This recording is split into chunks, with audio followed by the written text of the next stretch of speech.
Hello everyone, welcome to Aero Sports. आज हम पढ़ेंगे बैडमिंटन के बारे में कि बैडमिंटन का इवोल्यूशन कैसे होता है, ओरिजिन कैसे होता है और बैडमिंटन में क्या क्या इंपॉर्टेंट टर्मिनोलॉजी है जो हमें ध्यान रखनी है और बैडमिंटन ग्राउंड के मेजरमेंट्स के बारे में आज हम पढ़ेंगे।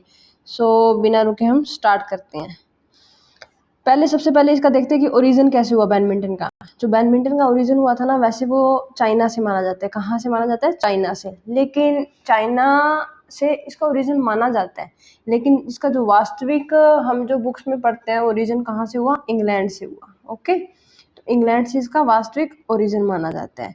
और ये इंडिया में भी खेला जाता था, नो डाउट। और इंडिया में किसने किसने क्या कह सकते हैं हम कि इंट्रोड्यूस किया था? तो ब्रिटिश जो थे ना, उन्होंने यहाँ पे इंडिया में पूना के अंदर, पुणे जैसे अपने पुणे है ना महाराष्ट्र के अंदर, वहाँ पे इसको इंट्रोड्यूस किया गया था। तो ऐसे क्या होता है कि लकड़ी के बैडमिंटन जो ऐसे रैकेट से होते थे उनके साथ खेला जाता था।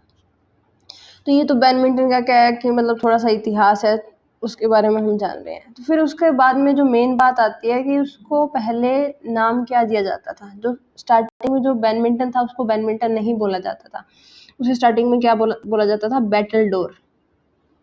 बैटल डोर के नाम से उसको जाना जाता था कि भी बैटल डोर। अगर आपसे सीधा ही क्वेश्चन पूछा जाता है कि पुराना नाम क्या है इस गेम का, जैसे बैडमिंटन का बैटल डोर हो गया, बास्केटबॉल का निस्मिथ बॉल हो गया, फुटबॉल का सॉकर बॉल, सॉकर कहते थे हमने फुटबॉल को। तो ऐसे आपको मैचिंग के लिए क्वेश्चन पूछ लिया जाएगा। पीटीआई सेकंड ग्रेड में ये क्वेश्चन आमतौर से पूछे ही जाते हैं, ठीक है। तो इसका चीज़ का याद रखना है कि बैडमिंटन का जो पुराना नाम है, जो मतलब पहले जो उसको बोला जाता था उसको बैटल डोर बोला जाता था, लेकिन उसका बैडमिंटन नाम कैसे आया तो उसकी भी एक अपनी अलग हिस्ट्री है। जो ड्यूक ऑफ ब्यूफोर्ड थे ना, वहाँ से इसका जो नाम है ना वो बैडमिंटन पड़ा। ये क्या है कि ना स्टेट, उसकी जो स्टेट थी ना उसे ना बैडमिंटन हाउस कहा जाता था। तो वहाँ पे क्या, जो पूना में जो एक गेम खेला गया था ना, उसमें क्या फिर बीच में एक नेट लगा के गेम, मॉडर्न नेम उसको नेट लगा के एक गेम करवाया गया। तो जो वहाँ पे जो गेस्ट आए हुए थे ना, उनको थोड़ा इम्प्रेस करने के लिए, तो इसलिए क्या हुआ, उसका नाम क्या कर दिया? बैडमिंटन गेम, उसका नाम वहाँ से रख दिया गया। तो आपको याद रखना है कि ड्यूक ऑफ ब्यूफोर्ट में 1873 में क्या हुआ? इसका नाम बैडमिंटन रख दिया गया। अब हम बात करते हैं कि मॉडर्न बैडमिंटन इंडिया में कैसे आया। तो जो मॉडर्न जो बैडमिंटन था, मैंने आपको बता दिया कि पुणे के अंदर जो इंट्रोड्यूस किया गया था ब्रिटिश द्वारा। लेकिन इसका प्रिसाइसली अगर इसका बताऊं तो 1870 के अंदर ये पुणे के अंदर इसका इंट्रोड्यूस किया हुआ माना जाता है।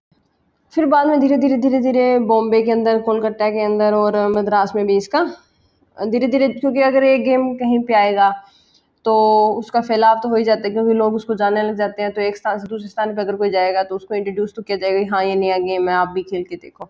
सो आप यहाँ पे देख रहे होगे कि पुरानी शटल कैसे होती थी, और ये रैकेट आपको दिख रहा होगा इमेज के अंदर। थोड़ा आज का और इसका देखते तो थोड़ा सा बहुत ज़्यादा चेंजेस आ गए हैं। सो क्योंकि ये वुडन के, उस टाइम ये वुडन की यूज़ किया करते थे।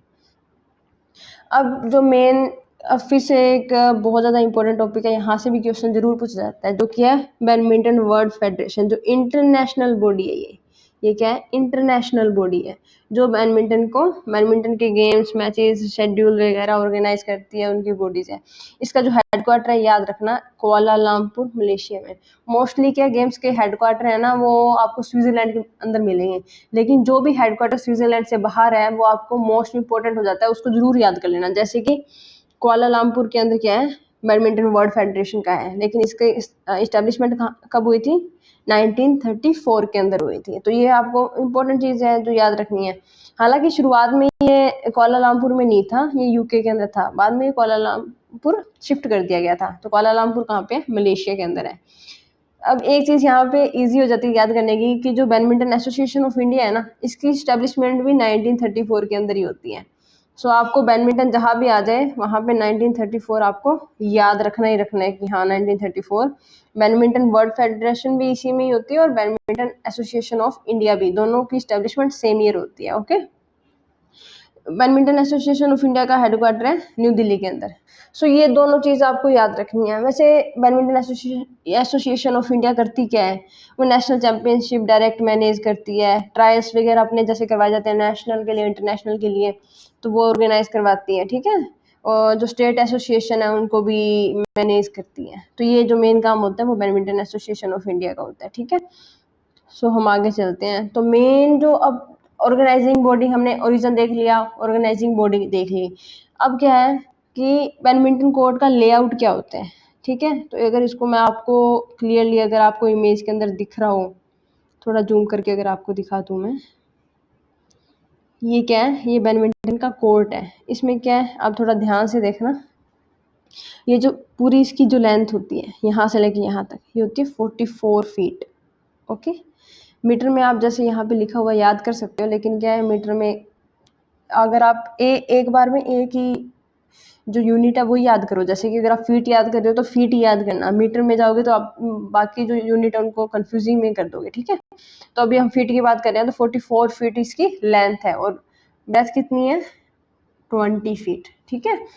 तो ये चीज़ आपको याद रखनी है कि इसका जो होता है ना कोर्ट का मेजरमेंट 44 इंटू 20 फीट है, ओके। इस चीज़ को आप बिल्कुल याद रखना। अब इसको पूरे एरिया को मैं अगर आपको खुद से बना के दिखाऊं तो आपको शायद ज़्यादा समझ आएगा, तो चलो हम बना के समझते हैं। एग्जाम्पल है कि ये आप ना बैडमिंटन का कोर्ट है, ड्राइंग इतनी अच्छी नहीं है, समझ लेना एज ए एग्जाम्पल है। तो ये आपको मैंने लेंथ बताई 44 फीट, ओके। 44 फीट इसकी लेंथ है। ये बीच में क्या इसकी सेंटर है, इसको हम सेंटर बोलेंगे, ये सेंटर लाइन है, यहाँ पे ही नेट होता है, सेंटर लाइन। अब क्या है कि ध्यान से देखना, इसके अंदर क्या है, दो मेजरमेंट आएगी, एक तो सिंगल की और दूसरी आएगी डबल की, ठीक है। अभी जो हमने 20 जो ये ब्रेथ देखी, ये डबल्स की है। अब इसको क्या कर देते हैं हम, बीच में से एक लाइन और डिवाइड कर देते हैं, ठीक है। अब याद रखना पीछे से क्या है, 2.5 फीट की, 2.5 फीट की, क्या ये इसको बोलते हैं बैक गैलरी, 2.5 फीट की होगी ये, इसको बोलेंगे बैक गैलरी, ठीक है। सेम इसी तरह से इधर बना देते हैं 2.5 फीट की। ये जो एरिया है ये 2.5 फीट है, ओके। समझने की थोड़ी कोशिश करना। ये जो इधर साइड में जो एक गैलरी होगी, ठीक है, साइड में जो ये गैलरी है, इसकी जो विड्थ होगी ये 1.5 फीट होगी, ठीक है। याद रखना जो बैक गैलरी है वो क्या होगी, वो होगी 2.5 फीट की, और जो साइड गैलरी है वो होगी 1.5 फीट की। इट मीन्स ये जो एरिया है यहाँ से यहाँ तक ये 1.5 फीट है। समझने के लिए थोड़ा आप समझ सकते हो, ये सेंटर लाइन मैंने आपको बता दी।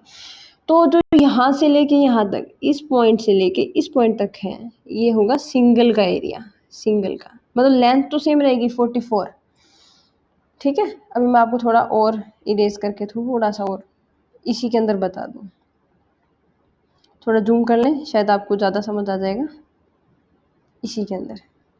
अब देखो यहाँ पे क्लियरली आप अगर मेजरमेंट करोगे, यहाँ से लेके यहाँ तक कितनी है 44, ये लिखा हुआ, यहाँ से यहाँ कितनी है 20।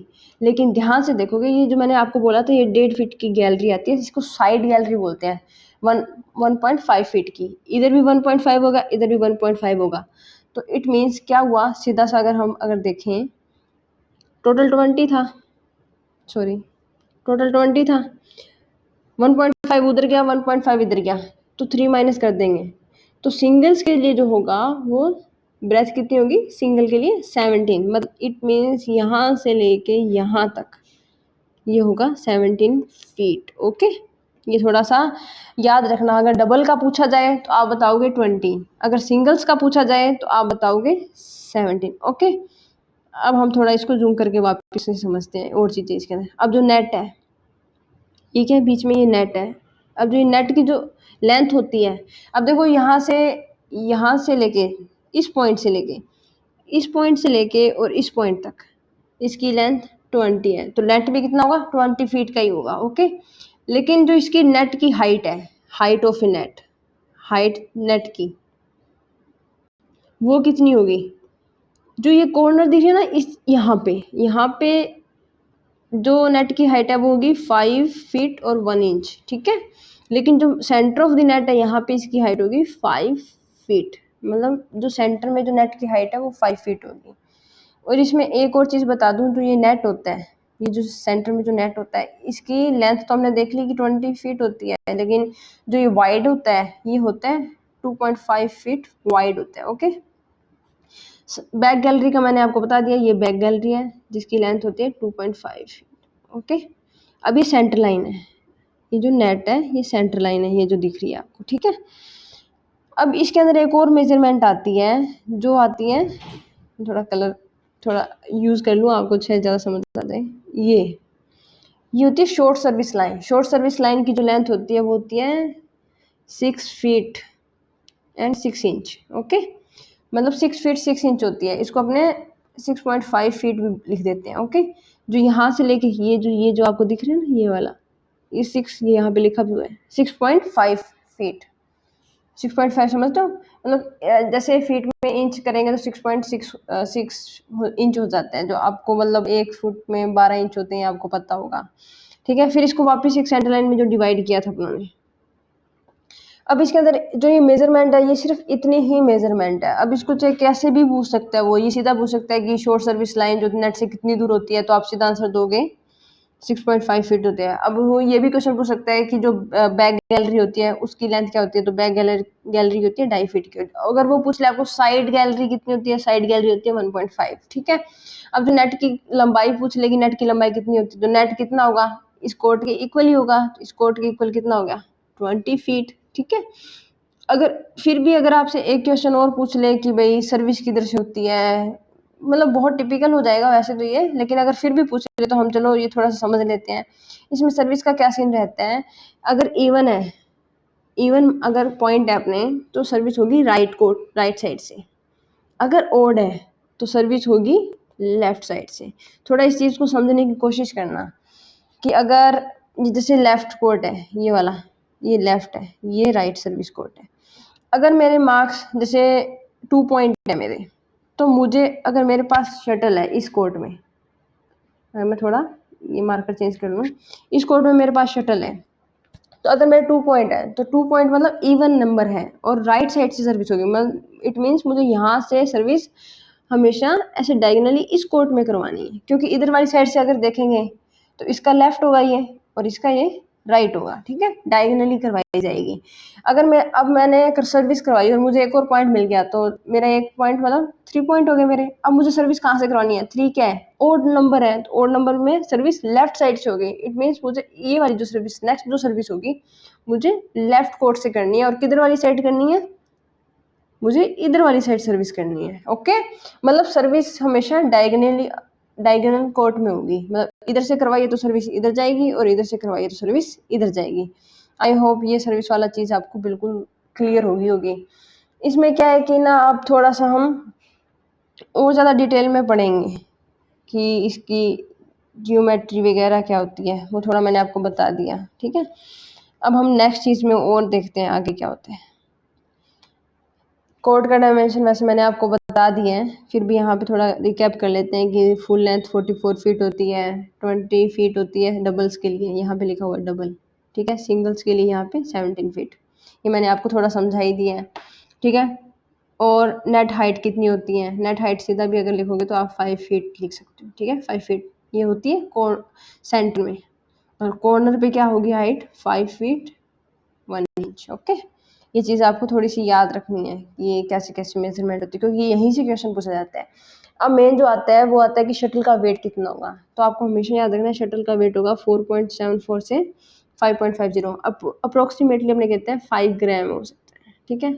मतलब क्वेश्चन में अगर पूछेगा तो 4.74 से लेके 5.50 ग्राम तक होता है। और एक इम्पोर्टेंट बात, वैसे ध्यान देते नहीं अपने, लेकिन ध्यान से देखना को भी मैच में, अगर वैसे शटल यहाँ वाली तो वैसे ही चल जाती है, लेकिन ओरिजिनली जो मैच में होती है उसमें 16 फीचर होते हैं, याद रखना। कभी क्वेश्चन अगर बहुत ज़्यादा डीप में जाके अगर एग्जामिनर पूछना चाहे तो पूछ सकते हैं, ठीक है। आजकल वैसे लाइट वेट यूज़ होने लग गए हैं, लेकिन जो बुक्स में हम देखते हैं तो रैकेट का जो वेट है 85 to 140 लिखा आता है, लेकिन आजकल हम डायमेंशंस वैसे लाइट वेट के यूज़ होने लग गए हैं। अब क्योंकि लाइट वेट होगा ना तो उतनी ही ज़्यादा स्पीड से वो हम स्मैश कर सकेंगे, ठीक है। तो अब ये तो हमने उसके बारे में देख लिया।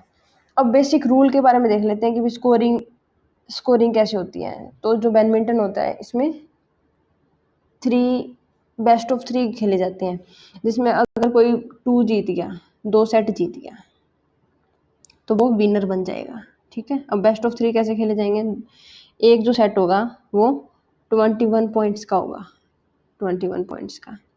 फॉर एग्जांपल जैसे कि ए और बी मैच लगा रहे हैं, ठीक है। जो फर्स्ट सेट है वो ए जीत गया, लेकिन सेकंड सेट बी जीत गया, ठीक है।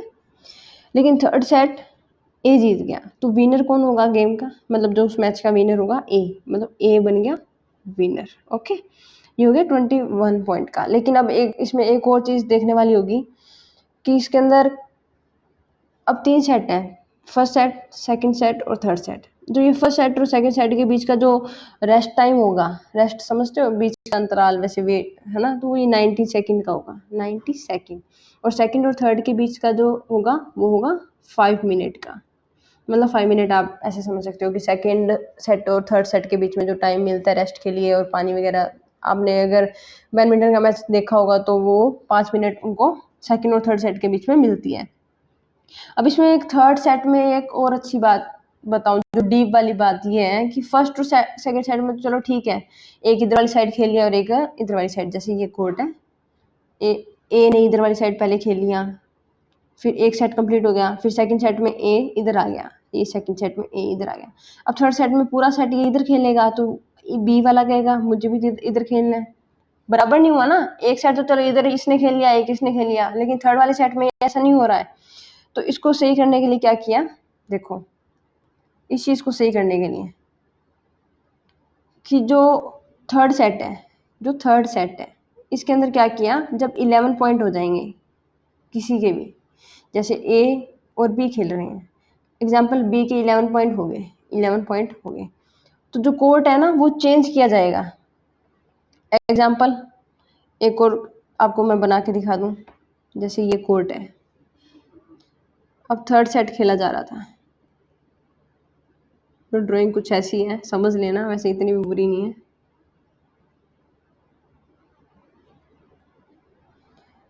थोड़ा ज़्यादा टिपिकल सा होगा, इधर वाली साइड है। अब जैसे ए इधर खेल रहा था, ए इधर खेल रहा था थर्ड सेट में, थर्ड सेट में, ठीक है, और बी इधर खेल रहा था, ठीक है।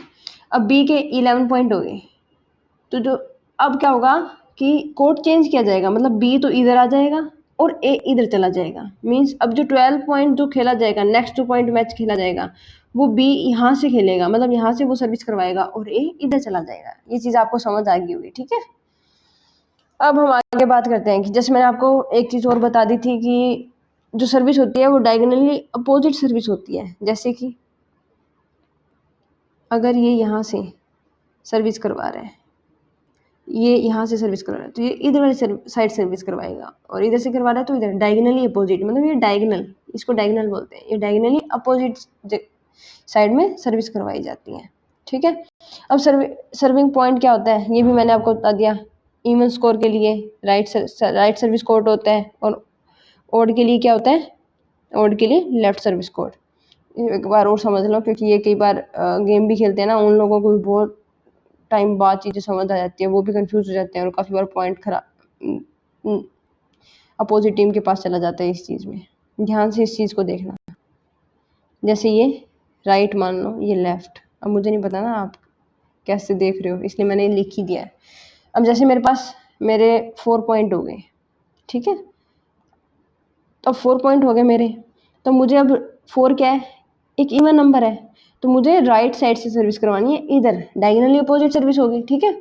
और मुझे 1 पॉइंट और मिल गया, तो मेरे 5 पॉइंट हो गए। अब 5 क्या है, 5 एक ओड नंबर है, क्या है, ओड नंबर। ओड की सर्विस कहाँ से होगी, लेफ्ट साइड से, तो लेफ्ट से मुझे नेक्स्ट जो सर्विस करवानी है मुझे इस साइड से इधर करवानी है, ठीक है। आई होप ये चीज़ भी आपको बहुत ज़्यादा सही तरीके से क्लियर हुई होगी, ठीक है। इसमें एक चीज़ और होती है कि नेट को आप टच नहीं कर सकते हो रैकेट से, बॉडी से, क्लोथिंग, ठीक है। जैसे अगर आप खेल रहे हो, अगर आप नेट है, ये जो नेट है, इसको आप अगर रैकेट आपने शॉट करते हुए टच कर दिया या क्रॉस कर दिया, फिर वो आपका वो रिस्ट्रिक्टेड है, आप ऐसे नहीं कर सकते हो, तो पॉइंट अपोजिट टीम के पास चला जाएगा, इसलिए इसे मतलब बचना ही चाहिए कि मतलब ध्यान से अगर आप देखोगे तो कई बार ड्रॉप मारते हुए, ड्रॉप समझते हो कि नेट के पास बिल्कुल स्लाइटली सी मारते हैं कि अगर अपोजिट टीम का प्लेयर पीछे और बिल्कुल नेट के पास गिरते हुए शटल नीचे गिरती है तो उसे कहते हैं ड्रॉप। ठीक है, जब ड्रॉप मारा जाता है ना तो इस इतना प्रिसाइजली खेला जाता है उस ड्रॉप शॉट को कि रैकेट एक तो उस नेट को टच ना करे और अपोजिट टीम के कोर्ट में भी नेट रैकेट ना जाए। ठीक है, अब जो टेक्निकल जो होते हैं वो क्या है, स्मैश। स्मैश क्या होता है, फुल हाई स्पीड के साथ डाउनवर्ड मारा जाता है, जैसे कि ये है। अगर यहाँ शटल है, अब ऊपर देख रहे हैं, यहाँ से डायरेक्ट नीचे की तरफ मारी जाती है, जैसे प्लेयर यहाँ पे खड़ा है तो डायरेक्ट ऐसे अटैक किया जाता है ऊपर से सीधा नीचे। ठीक है, उसको कहते हैं स्मैश। फास्ट हाई स्पीड होती है इसकी बहुत ज़्यादा, कि उसको ना डिफेंस करना बहुत ज़्यादा काफ़ी बार हार्ड हो जाता है। ठीक है, ड्रॉप क्या होता है, finest shot that falls rapidly just below the opponent side of the net. अभी ये चीज़ मैंने आपको अभी जस्ट बताई है। ठीक है, वही चीज़ वापस आ गई। जैसे ये नेट है, ये एग्जाम्पल ले लो, ये नेट है। तो अगर यहाँ से बिल्कुल इतना प्रिसाइजली मारना कि ये नेट के बिल्कुल पास जाके गिर जाए, ठीक है, इसको बोलते हैं ड्रॉप शॉट। बिल्कुल प्रिसाइजली, ऐसे नहीं कि मतलब आप यहाँ से मारे हो पीछे जा रही, नहीं, बिल्कुल बिल्कुल ऐसे नेट के बिल्कुल पास यहीं गिर जाए। ठीक है, ओपोनेंट की साइड में, जैसे ये आपकी साइड है तो इधर गिर जाए। ठीक है, तो पॉइंट आपको मिलेगा। फ्लिक और वगैरह ये है क्लियर डिफेंस होता है, वैसे तो लॉब शॉट में होता है। तो ये हम थोड़ा ज़्यादा हो जाएगा डीप, वीडियो बहुत ज़्यादा लंबी हो जाएगी, तो ये हम वैसे ये पूछा नहीं जाता, मेनली जो है स्मैश पूछ लेगा, ड्रॉप पूछ लेगा, यही दो चीज़ें पूछी जाती हैं। अब मैच में सिनेरियो क्या होते हैं, मतलब मैच सिनेरियो में जो मेन चीज़ है वो लेट। लेट क्या होता है, लेट के अंदर क्या होता है कि जैसे लेट कब दी जाती है, लेट में क्या है, आपको पॉइंट नहीं मिलते हैं। मीन्स अगर कोई मतलब आप मैच लगा रहे हो या तो आप सर्विस के टाइम पे मोस्टली ये लेट वाला सीन आता है। सर्विस जब करते हैं, सर्विस में या तो नेट के भिड़ के इधर अपोनेंट के कोर्ट में गिर जाए तो लेट दिया जाता है, मतलब सर्विस रीसर्व होगी, मतलब रीसर्व की जाएगी सर्विस। ठीक है, या फिर कोई भारी कोई चीज़ आती है, एक बार गेम रुकना पड़ जाता है, उसने सर्विस करवाई। ठीक है, तो एकदम से कोई चीज़ बीच में आ गई, लाइट ऑफ हो गई या समथिंग कुछ हो गया जिसे, तो वो रीसर्व की जाएगी, उसको पॉइंट नहीं दिया जाएगा। ठीक है, फिर एक और चीज़ क्या हो सकती है इसके अंदर कि शटल टूट जाए, कि अगर सर्विस का शटल टूट गया है तो फिर वापस वो लेट हो जाएगा, कि शटल ऐसे खेल रहे हैं फिर भी टूट गई तो भी लेट होगा। ठीक है, मतलब रिसर्व की जाएगी। ठीक है, अब जो एक और जगह लेट कब दिया जाएगा, लेट तब दिया जाएगा जिसमें लेट में पॉइंट नहीं होता, ये याद रखना, लेट में पॉइंट नहीं दिया जाता, ये रीसर्व होती है। रीसर्व का मतलब समझते हो कि वापस सर्विस की जाती है, कि रिसीवर मतलब रिसीवर आप जैसे सर्विस कर रहे हो, नेक्स्ट जो सामने वाला अपोनेंट है वो रिसीवर तैयार ही ना हुआ हो और आपने एकदम सर्विस करवा दी, तो वो कह सकते हैं कि मैं तैयार नहीं हुआ था, क्योंकि अंपायर देख लेगा उसको, रेफरी, तो तब लेट दिया जाता है। ठीक है, ये चीज़ आपको समझ आ गई होगी। अब ड्यूज देख लेते हैं। फॉल्ट में कहता है कि रूल वायलेशन होता है चीज़ों का, इलीगल सर्व कर देते हैं, फिर वो पॉइंट, ये बात याद रखना कि आप फॉल्ट के अंदर आपको पॉइंट लॉस होगा, लेट के अंदर कोई पॉइंट लॉस नहीं है। ठीक है, लेकिन फॉल्ट के अंदर आपको पॉइंट लॉस होगा। अब ड्यूज क्या होता है, ड्यूज को थोड़ा क्लियरली समझना है। जैसे कि ए और बी टीम खेल रहे हैं, ठीक है, अब ए के भी 20 पॉइंट हो गए और बी के भी 20 पॉइंट हो गए। अब हमने बताया कि मैच जो होता है वो 21 पॉइंट्स का होता है। ठीक है, जो 21 पॉइंट जीत ले लेगा वो जो सेट जीत जाएगा। ठीक है, अब 3 सेट होते हैं, ये आपको मैंने पहले बता ही दिया। अब ए के भी 20 हो गए, बी के भी 20 हो गए, अब आपको 21 लेगा वो नहीं जीतेगा, अब आपको कंटिन्यू 2 पॉइंट लेने पड़ेंगे। अब जो कंटिन्यू 2 पॉइंट ले लेगा अब वो उस सेट का विनर होगा। फॉर एग्जांपल, अब इस स्थिति को क्या कहते हैं, जब दोनों के जो मैच सेट पॉइंट में दोनों के इक्वल हो जाएं पॉइंट्स, उसको कहते हैं ड्यूज। यहाँ पे लिखा हुआ है ड्यूज। ये ड्यूज जो है ना, ये वर्ड, ये क्वेश्चन पूछा जाता है कि ड्यूज कैसे होता है 20 पॉइंट पे। ठीक है, अब इसमें क्या है, जैसे फॉर एग्जांपल इसने 1.21 ले लिया, लेकिन अगले नेक्स्ट पॉइंट इसने ले लिया, तो अब वापस से ड्यूज हो गया। ठीक है, अब फिर इसने 22 पॉइंट ले लिया, तो अब इस स्थिति को क्या बोलेंगे हम, एडवांटेज। ठीक है, अगर बी 1 पॉइंट और ले लेता है तो ये सेट विनर हो गया। ठीक है, अगर मैच पॉइंट है तो ये मैच विनर हो गया। ठीक है, लेकिन अगर ये पॉइंट नहीं ले पाता है और ये ले लेता है तो वापिस से 22 हो गए, तो वापिस से क्या हो गया, ड्यूज हो गया। तो इस चीज़ को थोड़ा समझना। अब ये ड्यूज वाली चीजें कब तक चलेंगी? ऐसे तो है नहीं ना कि हम सारी रात कर देंगे बैठे बैठे। अब शाम को मैच शुरू हुआ है, अब 20-20 पे हो गया, फिर दोनों का 21-21 हो गया, 22-22 हो गया, तो इसके भी कोई लिमिटेशन रखी जाए ना कि उसके बाद हम एडवांटेज ड्यूज नहीं करेंगे, उसके बाद जो लास्ट पॉइंट है उसके बाद हम मार्क्स नहीं देंगे। तो वो जो पॉइंट के 30 पॉइंट, अगर 20 दोनों खेलते खेलते 29 पे पहुंच गए तो अब ये ड्यूज हो चुका है, लेकिन अब एडवांटेज नहीं दी जाएगी। अब 30 जिसका जो 30 पॉइंट नेक्स्ट किसी का भी हो गया वो उस सेट का विनर होगा। समझ गए? आप ड्यूज एडवांटेज तब तक खेल सकते हो जब तक आपका 29 नहीं हो जाता। उससे पहले ही अगर 2 पॉइंट कोई इकट्ठे ले ले तो वो विनर है। जैसे कि 20-20 हो गया, ये ए है, ये बी है। अगर बी ने 2 पॉइंट इकट्ठे ले लिए तो ये 22 हो गया, तो 2 का गैप आ गया ना, मतलब विनर हो गया। मतलब ड्यूज में क्या है, 2 पॉइंट की लीड चाहिए होती है जीतने के लिए, तो वो बी जीत गया। लेकिन ऐसा अगर फॉर एग्जाम्पल है, कई बार ऐसा ना हो कि ये 20-20 पे खेल रहे थे और ये खेलते खेलते इसके भी 21 हो गए, इसके भी 21 हो गए, ऐसे चलते चलते चलते ऐसे चलते चलते इसके भी 29 हो गए, इसके भी 29 हो गए। अब आपको 2 पॉइंट इकट्ठे नहीं लेने हैं, अब हमें रोकना तो पड़ेगा ना कहीं ना कहीं। तो अब जो 30 पॉइंट जो लेगा वो विनर होगा। अब जैसे 30 पॉइंट इसने ए वाले ने क्या किया, 30 पॉइंट ले लिया, तो इस सेट का विनर कौन होगा? ए होगा। ठीक है, तो ये चीज़ अगर आप, आई होप आपको समझ आ गई होगी। ठीक है, और ये इससे क्वेश्चन पूछा जाता है तो थोड़ा इस चीज़ को ध्यान रखना। अब ऑल इंग्लैंड ओपन चैंपियनशिप, ये बहुत बहुत ज़्यादा इम्पोर्टेंट है, इसको याद रखना कि ये जो ऑल इंग्लैंड ओपन चैंपियनशिप है ये कब शुरू की गई थी? ये शुरू की गई थी 1899 में। इससे क्वेश्चन पूछा जाता है क्योंकि ये जो है ना ऑल इंग्लैंड ओपन चैंपियनशिप, इसको प्रकाश पादुकोण ने भी जीता है और फुलेला गोपीचंद ने भी जीता है। दोनों ने इसको ऑल इंग्लैंड ओपन चैंपियनशिप को दोनों ने जीता हुआ है। जो प्रकाश पादुकोण है इन्होंने कब जीता था? 1980 में प्रकाश पादुकोण ने। ठीक है, और फुलेला गोपीचंद ने इस जो ऑल इंग्लैंड ओपन चैंपियनशिप है इसको विन किया था 2001 के अंदर। ये मतलब क्वेश्चन पूछ सकता है क्योंकि ये 2 ही प्लेयर हैं जिन्होंने अभी तक जीते हैं। ठीक है, अब हम प्रेस्टिजियस टूर्नामेंट और ट्रॉफी के बारे में देख लेते हैं कि बैडमिंटन से रिलेटेड कौन कौन सी ट्रॉफी इंपॉर्टेंट है। तो पहले सबसे पहले जो इंटरनेशनल जो मतलब ग्लोबल जो होती है वो थॉमस कप है। थॉमस कप जो है इससे पहले इसको नाम दे देते सर जॉर्ज थॉमस कप। ठीक है, ये थॉमस कप का पूछा जाता है। ये शायद अराउंड जितना मुझे याद आ रहा है 1948-49 में शुरू हुआ था। 1948-49, हाँ 1948-49 में शुरू हुआ था। ठीक है, अब उबेर कप है, ये वीमेंस का है, याद रखना। ये जो थॉमस कप है ये मेंस का था और जो उबेर कप है ये वीमेंस का है। ठीक है, इसकी शुरुआत हुई थी 1956 से 1957 में। ठीक है, ये जो सुधीरमन कप है ना ये एक मिक्स्ड है, मिक्स्ड ग्लोबल।